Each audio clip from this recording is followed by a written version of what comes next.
The approach consisted of, number one, provide relief and humanitarian assistance. You got a lot of information from the previous speakers on this.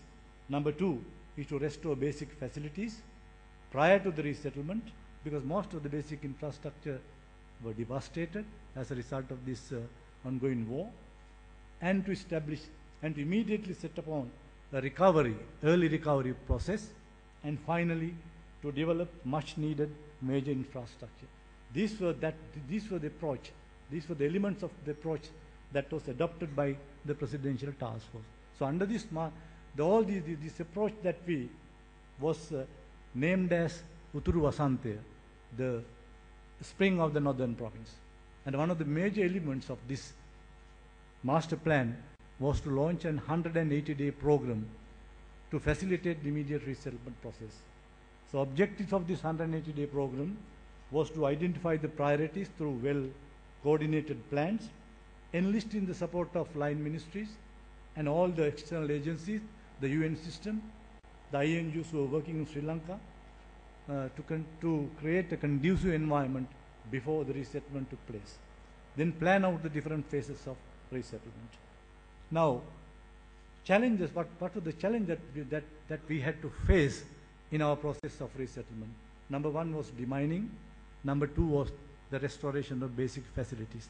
I don't wish to elaborate on demining because the sufficient, in his address, Mr. Gotabaya Rajapaksa gave you a full account of the demining operation. I must be thankful to the Sri Lanka Army for taking the leading role, and it was well assisted by the foreign funded NGOs and INGOs.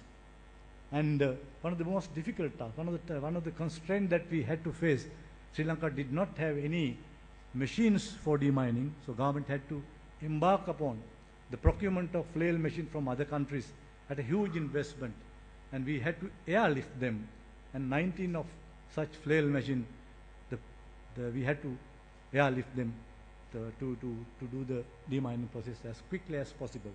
Then the restoration of basic infrastructure.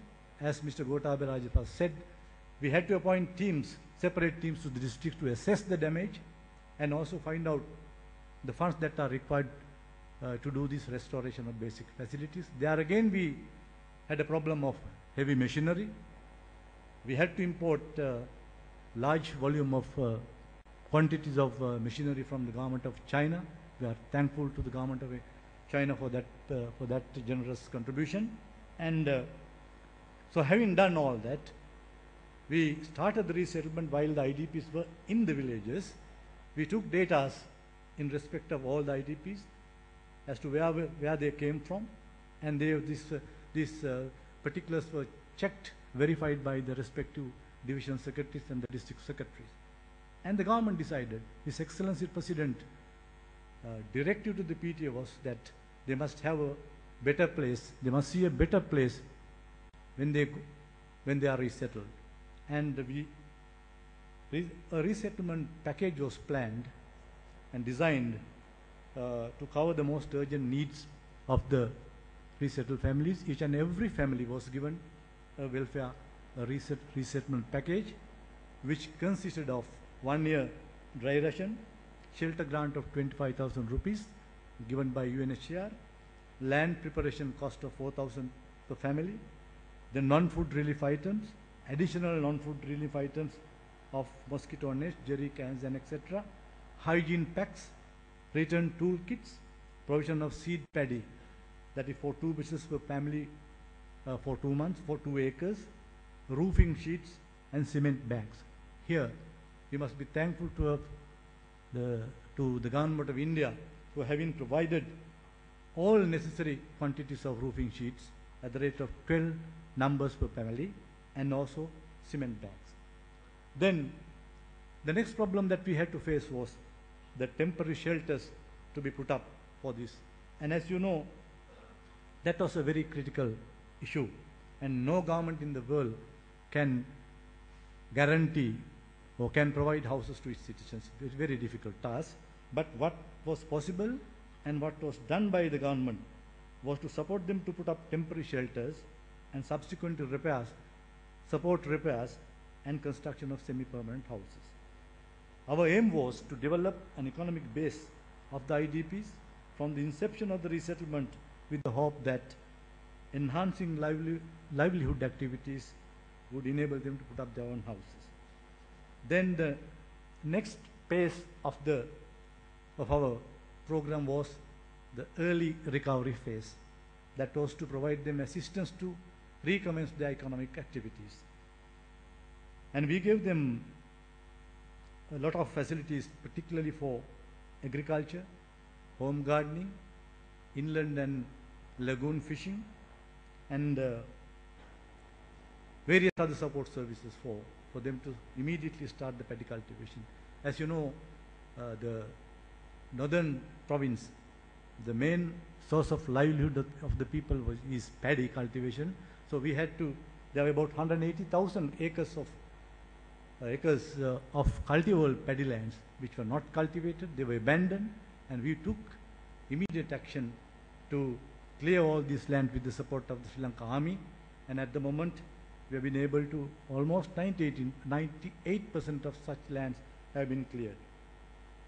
Then having done that, the other element of our resettlement process was the reconstruction process in terms of the reconstruction of infrastructure. The government of Sri Lanka up to now